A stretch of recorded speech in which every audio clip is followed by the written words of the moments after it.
맞습니다.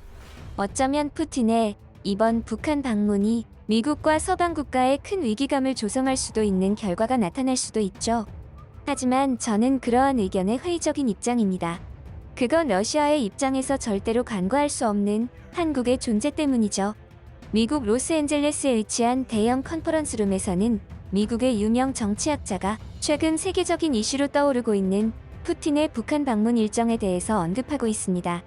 컨퍼런스룸에 모여있던 수많은 참여자의 걱정 어린 시선에도 불구하고 해당 정치학자는 한국을 언급하며 충격적인 발언을 이어나가는데요. 그러한 발언에 그곳에 있던 참여자들은 물론이고 이러한 사실들을 알게 된 전 세계 관련자들은 경악을 금치 못했다고 합니다. 도대체 그곳에서는 어떠한 일들이 있었던 것일까요? 안녕하세요.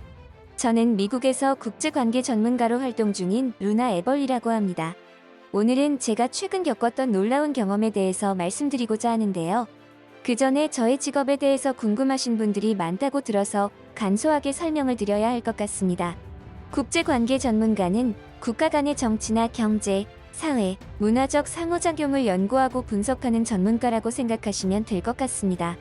그렇기에 우리는 국제관계의 이론과 실제를 이해해야 하고 이것을 기반으로 정책 제안이나 분석을 제공하게 되죠. 이토록 다소 엄중한 직업을 가지고 있던 저였지만 유독 몇 가지 부분들에 대해서는 관대한 면모들을 보여주곤 했는데요. 그건 다름 아닌 한국의 문화를 즐기는 것에 죄책감을 가지지 말 것이었습니다. 저는 사실 일 중독이라고 불릴 정도로 일에 미쳐서 사는 사람 중 한 명이었습니다. 일명 워커홀릭이라고들 하죠. 저 역시 그런 부류의 사람이었지만 유독 한국의 문화를 즐기는 것에 시간을 할애하는 것에는 전혀 죄책감을 가지지 않았습니다. 처음부터 제가 이러한 성향을 가지게 된 것은 아니었습니다. 저의 지인을 통해서 한국의 음식들을 알게 된 것이 그 시초였습니다. 미국에서 흔히 볼 수 있는 그런 한식이 아니었고 지인이 특별히 한국에 거주하는 사람을 통해서 어렵게 구한 음식들을 저에게 선보인 적이 있었는데 어찌나 충격적이고 맛있던지 아직도 그때의 일들이 잊히지 않을 정도였습니다. 이토록 한국의 문화를 즐기는 것을 좋아하던 저였지만 그 일을 겪은 뒤로는 한국의 문화보다는 안보가 걱정되기 시작했죠. 어느 날 저는 우연한 계기로 한 컨퍼런스에 참여하게 되었던 적이 있었습니다. 원래는 직장 사수가 참여하기로 되어 있었던 컨퍼런스였는데 갑자기 사수에게 개인적인 사정이 생겨서 제가 급하게 투입된 것이었죠. 해당 컨퍼런스를 참여한 이후에 보고해야 하는 보고서들이 상당한 양이었기에 저는 꽤 꺼림칙했습니다. 처음에는 제 일이 아니라고만 생각해서 지루한 시간이 이어질 것만 같았고 그 시간이 개인적으로는 지옥 같은 시간이 될 것으로 생각했습니다. 하지만 컨퍼런스 내용에 대해 알게 된 순간부터는 살짝 기대를 하게 되었죠. 강연을 진행하신 분은 미국에서 나름대로 명망 있는 정치학자셨는데 저의 관심사와 아주 딱 맞아떨어지는 그분의 강의는 저로 하여금 신세계로 이끄는 그런 느낌마저 들었죠. 안녕하십니까? 이곳에 참여하신 분들이라면 정치학자로 활동 중인 저에 대해서는 아마도 조금은 아시는 분들이 있을 것이라 예상되는데요. 오늘의 주제는 최근 많은 기관에서 언급되고 있는 러시아의 푸틴과 북한에 대한 내용입니다. 예, 좋습니다. 벌써부터 흥미진진하죠? 특히나 이번 푸틴의 방북 일정은 무려 24년 만의 방북이라고 하죠. 이런 부분들 때문에 현재 문제가 되고 있는 여러 가지 글로벌 이슈들과 접목되어 치명적인 안보 이슈로까지 번질 위험이 있다는 식의 전문가 주장들을 많이들 접하셨을 겁니다. 하지만 저는 오늘 조금은 단순하게 가벼운 마음으로 해당 내용에 대해 언급을 해보려고 합니다. 너무 진지해지지 말자고요. 무슨 말인지 아시겠죠? 블라디미르 푸틴의 북한 방문. 이것은 국제사회에 큰 파장을 일으키며 다양한 해석과 전망을 낳고 있을 정도로 파급력이 대단한 행보라고 보입니다. 우리는 이러한 푸틴의 방북이 왜 중요한지, 그리고 어떠한 이유로 이러한 방문이 이루어지려고 하는지, 그리고 이 방문이 국제적으로 어떠한 영향을 미칠 수 있는지에 대해 깊이 있게 탐구해볼 가치가 있습니다. 그리고 이 문제에는 동북아시아 국가 중에서도 한국이라는 나라가 깊게 연관되어 있고 핵심적인 역할을 하게 될 것이라는 생각입니다. 일단 저는 푸틴이 북한을 방문하는 것에 단순한 외교 행보 이상의 의미를 두고 있습니다. 이것은 러시아가 아시아 태평양 지역에서의 전략적 영향력을 강화하고 미국과 서방 국가들에 대한 대응책을 모색하며 북한과의 관계를 통해 경제적, 군사적 이익을 추구하려는 의도로 비추어질 수 있죠. 그도 그럴 게 러시아가 아시아 태평양 지역에서의 전략적 영향력을 강화하려는 의도를 잘 분석해야 하는데요. 러시아는 오랫동안 이 지역에서의 입지를 강화하고자 가진 노력을 해왔습니다. 그래서 북한과의 관계를 강화함으로써 이러한 목표를 달성하려는 것이죠. 예를 들어 러시아는 이미 중국과의 관계를 강화하며 아시아에서의 영향력을 넓혀가고 있다는 부분을 살펴보면 답이 나옵니다. 중국과의 경제협력, 특히 에너지 분야에서의 협력은 러시아가 이 지역에서 중요한 역할을 하고 있음을 보여주지 않습니까? 북한과의 관계를 강화하는 것은 러시아가 한반도에서의 영향력을 더욱 강화할 기회를 제공해 주거든요. 아주 달콤한 꿀과 같은 포인트가 된다, 이 말입니다. 또한 러시아가 서방 국가들에 대한 대응책을 모색하려는 움직임으로 보아도 무방할 것입니다. 미국과 유럽연합은 여러 제재를 통해서 러시아를 압박하고 있으며 이에 대한 대응으로 러시아는 새로운 동맹을 찾고 있는 것이죠. 북한과의 관계 강화는 이러한 맥락에서 이해한다면 다소 쉽게 접근이 가능한 부분입니다. 이를테면 러시아가 크림반도 합병 이후 서방 국가들로부터 경제 제재를 받고 있는 부분들을 살펴보면 될 것입니다. 이러한 상황에서 러시아는 경제적, 외교적 압박을 완화하기 위해서 새로운 전략적 파트너를 찾아야 하는 상황이 된 것이죠. 북한은 이러한 러시아의 상황에서 적합한 파트너가 될 수 있으며 양국 간의 협력은 러시아가 국제 제재에 대응하는 하나의 방안이 되는 겁니다. 푸틴의 입장에서는 북한이 아주 이용해 먹기 딱 좋은 것이죠. 러시아와 북한, 양국 간의 협력은 러시아가 국제 제재에 대응하는 하나의 방안이 된다는 점에서 아주 매혹적인 대안이 될 것입니다. 마지막으로 푸틴의 방북에는 결정적인 이유가 존재하는데요. 그건 바로 러시아의 경제적, 군사적 이익에 대한 부분입니다. 러시아가 북한과의 관계를 통해 경제적, 군사적 이익을 추구하려는 것이죠. 러시아는 에너지 자원을 포함한 다양한 경제 분야에서 북한과 협력할 가능성이 있으며 군사 협력 역시 고려할 수 있습니다. 사실 이 부분이 가장 문제가 되는 부분이고 여러 서방 국가들이 우려하는 부분입니다. 실제로 북한은 러시아에 무기를 제공해주는 등의 협력을 한 경험이 있죠. 또한 북한은 풍부한 광물 자원을 보유하고 있는데 이것은 러시아의 경제적인 이익을 가져다 줄 수 있습니다. 뿐만 아니라 북한과의 군사 협력은 러시아가 아시아 태평양 지역에서의 군사적 입지를 강화하는 데 큰 도움이 될 수도 있죠. 이를테면 양국은 군사훈련을 공동으로 실시하거나 무기 거래를 통해 상호 이익을 추구할 수 있습니다. 마치 한미 동맹과도 비슷한 경우라고 볼 수도 있겠군요. 이처럼 푸틴이 이번 방북 일정을 소화한다는 것은 단순 외교적 제스처가 아닐 수 있다는 겁니다. 만약 위에 언급된 내용이 현실화된다고 한다면 국제사회에 큰 파장을 일으킬 것이며 앞으로의 국제관계에 중요한 영향을 미칠 것이 자명하죠. 하지만 저는 이러한 이유에도 불구하고 이번 푸틴의 방북 일정을 너무 과도한 망상으로 위기의식을 느끼지 않아도 되지 않을까 하는 생각입니다. 그러한 생각의 중심에는 물론 한국이라는 나라가 존재하기 때문이라고 말씀을 드리겠습니다. 이러한 정치학자의 발언에 저는 의구심을 가졌습니다. 분명히 상식적으로 생각해 보았을 때 한국에게는 좋지 않은 소식이고 해당 일정 이후에 나타나게 될 결과들도 한국의 입장에서는 그리 달가운 입장이 아닐 것으로 생각했기 때문이죠. 그런데 무슨 이유에서인지 해당 정치학자는 오히려 한국 덕분에 그러한 일정에 대해서 걱정하지 않아도 될 것 같다니 앞뒤가 맞지 않았습니다. 이러한 생각을 하는 사람들은 비단 저 혼자만이 아니었습니다. 도대체 뭔 소리라는 거냐는 식의 거친 반응을 보이는 사람들도 존재했죠. 굉장히 신뢰되는 말씀입니다만 도대체 무슨 말씀을 하시려는 건지 잘 이해가 되지 않습니다. 듣기로는 이쪽 분야에서는 꽤 유명세를 떨치고 있는 정치학자분이라고 들었는데 과연 그 명성에 부합하느냐고 누군가 저에게 묻는다면 저는 고개를 갸웃거릴 것이라는 생각이 강하게 들고 있거든요. 지금 미국은 물론이고 서방 국가들은 이 문제에 대해서 매우 심각하게 생각하고 있습니다. 미국이 한국과의 강력한 동맹을 만들었을 때와도 비슷한 정도의 파장을 일으키고 있다, 이 말입니다. 그런데 학자분께서는 연신 웃음을 띠며 아무렇지도 않은 듯한 발언을 이어나가시고 있는데 심지어 한국의 가장 최악의 결과를 가져다줄 러시아의 일정에 대해서 어떻게 한국을 언급하며 러시아의 행동에 제약이 걸릴 것이라 예단한 것입니까? 저의 상식상 도저히 이해가 되지 않는 말씀입니다. 이러한 어느 참여자의 반박에 저 또한 연신 고개를 끄덕였죠. 제가 생각해도 정치학자의 발언보다는 해당 참여자의 주장이 더욱 신빙성이 있었고 이해관계가 더 맞아떨어진다고 생각을 했으니까요. 하지만 그러한 저의 생각은 이어진 정치학자의 발언들 때문에 그야말로 산산조각 나버리고 말았습니다. 물론 직설적으로 이야기하자면 미국과 동맹국들 그리고 서방 국가들에게는 좋지 않은 현상인 것은 인정합니다. 그렇지 않다는 것이 아닙니다. 다만 저는 이 문제를 너무 심각하게 생각하지 않았으면 한다는 것이죠. 제가 이러한 생각을 하는 이유 중 하나는 푸틴이 진짜로 원하는 것이 무엇인가에 대한 것에서부터 시작합니다.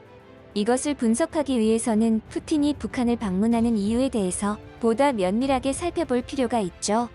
먼저 아시아 태평양 지역에서 전략적 영향력을 강화하기 위한 부분을 첫 번째로 꼽을 수 있겠죠. 이 지역은 굳이 언급할 필요가 없을 정도로 경제적, 군사적, 지정학적 측면에서 너무 중요한 위치를 차지하고 있으니까요. 그렇다면 이 부분을 조금 더 상세하게 분석을 해볼까요? 아시아 태평양 지역은 세계 경제의 중요한 중심지 중 하나로 성장하고 있다는 것은 거부할 수 없는 실제 상황입니다. 그 중심에는 한국과 일본, 그리고 중국과 같은 경제 강국들이 위치해 있기 때문이죠. 이 지역에서의 영향력을 강화한다는 것은 러시아가 세계 무대에서의 입지를 확고히 하는 데 중요한 요소라는 의미입니다. 러시아는 이미 중국과의 긴밀한 경제 협력을 통해 아시아에서의 입지를 강화하고 있습니다. 예를 들어 러시아는 중국과의 에너지 협력을 통해 안정적인 에너지 공급원을 확보하고 있으며 이것은 양국 간의 경제 관계를 더욱 강화하는 역할을 합니다. 이러한 상황에서 북한과의 관계를 강화하는 것은 러시아가 한반도에서의 영향력을 확대할 중요한 기회가 될 명분이 충분하죠. 북한은 지정학적으로 중요한 위치에 있기 때문입니다. 한반도는 중국과 일본, 러시아와 인접해 있으며 이 지역에서의 군사적 긴장은 세계 안보에 큰 영향을 미칠 수 있습니다. 러시아는 북한과의 협력을 통해서 이 지역에서의 군사적, 정치적 영향력을 강화할 수 있으며 이것은 러시아의 국가 안보와 직결된 문제라고 보아도 과언이 아니죠. 여러분은 이러한 부분들을 걱정하시는 것이고요. 두 번째로는 미국과 서방 국가들에 대한 대응책을 모색한다는 의미가 있겠습니다. 러시아 푸틴은 북한 방문 일정의 주요 이유에 미국과 서방 국가들에 대한 대응책을 모색하기 위함이 클 것입니다. 러시아는 오랫동안 서방 국가들로부터 경제적, 외교적 압박을 받아왔으며 최근에는 우크라이나의 문제 때문에 그 압박이 한도 초과에 근접한 상태라고 해도 과언이 아니니까요. 그러다 보니 이에 대한 대응으로 새로운 전략적인 파트너를 찾고 있다고 보는 겁니다. 하지만 참으로 애매한 상황이기도 한 것이 푸틴의 속마음일 것입니다. 하필이면 그 전략적인 파트너가 북한이니 말이죠. 크림반도 합병 이후 러시아는 서방 국가들로부터 경제 제재를 받고 있다는 것은 다들 잘 아실 겁니다. 이러한 제재는 러시아의 경제에 알게 모르게 심각한 타격을 주었으며 러시아는 이에 대응하기 위해서 새로운 경제적, 외교적 파트너를 모색하고 있는데 이런 부분에서 북한밖에는 딱히 대안이 없는 상황이죠. 북한은 오랫동안 국제사회로부터 고립됐으며 이는 북한이 새로운 외교적, 경제적 파트너를 찾는데 어려움을 겪고 있음을 의미합니다. 쉽게 생각해서 국제적 왕따를 당하고 있는 친구에게 먼저 손을 내민다고 생각하면 되겠군요. 오히려 러시아에게는 이것이 기회가 될 수 있으니까요. 이런 상황을 잘 이용하는 거죠. 북한과의 관계를 강화함으로써 상호 간의 이익을 추구할 수 있는데 이것은 러시아가 서방 국가들의 제재에 대응하는 하나의 방안이 되는 겁니다. 이것들아, 너희가 자꾸 압박하면 나 북한이랑 손잡는다? 라는 무언의 제스처라 이 말입니다. 지금 여러분의 행동들을 본다면 푸틴의 이러한 일정이 제대로 먹혀 들어가고 있다고 봐야 할 겁니다. 만약 푸틴이 여러분이 이처럼 걱정과 근심 어린 시선으로 자기를 바라보는 줄 알게 되면 아마도 더욱 우쭐해져서 어깨에 힘이 잔뜩 들어가게 되겠죠. 하지만 한국이라는 존재가 푸틴의 그러한 선택을 하는 것에 굉장한 영향을 미치게 될 것이라는 겁니다. 그 이유는 한국이라는 존재가 러시아에 있어서 매우 큰 영향을 미치기 때문이죠. 이러한 정치학자의 발언에 이곳에 모여있던 수많은 참여자들이 제각각의 반응들을 보였습니다. 처음에는 그런가 보다 하며 듣고만 있던 사람들도 이번에는 주변에 있는 다른 사람들과 열정적으로 토론하는 사람들도 생겼죠. 또한 정치학자에게 다시금 의구심을 표하는 사람들도 있었습니다. 학자님의 말씀대로라면 푸틴이라는 인물이 한국의 존재에 대한 어떤 부분들 때문에 북한과의 군사적 동맹관계로 추진하는데 어려움을 겪고 있다는 말입니까? 도대체 왜요? 러시아에 있어서 한국이 북한보다도 중요한 위치에 있는 것은 아니지 않습니까? 러시아는 과거부터 현재까지 쭉 북한과의 협력 관계를 유지하긴 했어도 한국과는 그러지 못했습니다. 오히려 그 반대의 입장이라고 봐도 과언이 아니죠. 도대체 어떤 이유로 그런 말씀을 하시는 건지 해명을 해주시죠. 이러한 컨퍼런스 참여자들의 반박에 정치학자는 그럴만도 하다는 표정으로 옅은 미소를 짓더니 잠시 생각에 잠긴 듯했죠. 그러더니 이내 우릴 향해 발언을 이어나갔고 저는 그야말로 뒤통수를 한 대 얻어맞은 듯한 느낌을 받지 않을 수 없었습니다. 미심쩍고 의심스럽다는 여러분의 의견도 존중합니다. 하지만 그럼에도 저는 단호하게 말씀드리고 싶군요. 푸틴은 이번 방북 일정에서 북한과의 군사동맹을 맺는 등의 실수는 하지 않을 것입니다. 그 고민의 이면에는 한국이라는 나라가 존재하겠고요. 러시아의 입장에서는 한국이라는 나라는 그냥 존재 자체가 아주 거슬린다는 표현이 어울리겠군요. 그도 그럴 것이 한국은 아시아 태평양 지역에서 중요한 군사적, 경제적, 외교적 플레이어이며 한국과의 관계를 고려하지 않고서는 이러한 강력한 조치를 취하는 것이 사실상 불가능에 가깝기 때문입니다. 제일 먼저 한국의 군사적인 중요성에 대해서 언급을 해야겠군요. 한국은 미국과의 강력한 군사 동맹을 맺고 있으며 그와는 별개로 한국 자체적인 방산 능력이 매우 뛰어나다는 것을 푸틴은 너무나도 잘 알고 있습니다. 그렇기에 얼마 전 푸틴이 국제 기자들을 직접 불러 모아서 그들에게 이례적으로 직접 한국에 감사한 마음이 있다는 것을 전달했던 것입니다. 게다가 그 감사의 표현이 무엇 때문이었나요? 우크라에 한국산 무기를 제공해주지 않아서 고맙다고 했습니다. 다들 푸틴이 어떤 성향의 사람인지 잘 아시지 않습니까? 그런 자의 입에서 그런 발언이 나왔다는 것 자체가 푸틴의 잠재의식에 한국이 어떠한 영향력을 지니고 있는지 대번에 파악이 가능한 부분이 됩니다. 이런 한국이 버젓이 존재하는데 러시아가 북한과 군사 동맹을 맺는다. 현실적이지 않다는 겁니다. 한국에는 미국의 군사 기지가 다수 위치해 있으며 미군은 한반도의 안정을 유지하기 위해 중요한 역할을 하고 있습니다. 이를테면 주한미군의 경우 최신식 무기와 방어 시스템을 갖추고 있는데 이것은 북한의 군사적 위협에 대응하는 중요한 방어선이죠. 러시아가 북한과 군사 동맹을 맺는 것은 한국과 미국의 강력한 반발을 불러일으킬 수 있으며 이것은 지금까지의 압박과는 차원이 다른 또 다른 압박이 될 것이 자명하기에 푸틴으로서는 탐탁지 않은 선택이 될 것이라 이 말이죠. 세상의 어느 미친 통수권자가 자신에게 해가 되는 선택을 하겠습니까? 뻔히 그 결과가 보이는데 말입니다. 러시아는 절대로 자신의 전략적 이익에 반하는 선택을 하지 않을 것이라는 것이 제 생각입니다. 또한 러시아는 한국과의 경제적 관계를 생각하지 않을 수 없을 겁니다. 한국은 러시아의 아주 중요한 경제적 파트너이며 이러한 관계를 훼손하는 것은 러시아 경제에 굉장히 부정적인 영향을 미치게 될 것이 분명하죠. 이를 반영하듯 최근 러시아가 분쟁을 일으키면서 반강제적으로 퇴각하다시피 한 한국의 기업 영향으로 러시아의 내부 상태는 최악으로 치닫고 있으니 말입니다. 러시아의 입장에서 한국만큼 좋은 고객도 없을 겁니다. 에너지, 무역, 기술 분야에서 이미 활발하게 교류가 이어지고 있기도 하고요. 이를테면 러시아가 한국에 에너지 자원을 공급하고 한국은 러시아의 기술 개발과 산업 발전에 이바지하고 있죠. 이러한 두 나라의 시너지는 상상을 초월할 정도입니다. 북한으로부터 얻는 이익은 세 발의 피에 불과할 정도로 말이죠. 러시아 입장에서 경제적인 안정은 지금은 물론이고 우크라이나와의 분쟁 이후에는 더더욱 중요해질 부분이기에 한국을 완전히 배제하기 힘든 상황인 겁니다. 이런 부분들을 모두 무시해버리고 푸틴이 북한과의 군사동맹을 해버린다고 생각해보세요. 한국과의 관계가 어떻게 되겠습니까? 그렇게 훼손된 두 국가의 관계는 다시 회복되기 힘든 정도의 수준이 될 겁니다.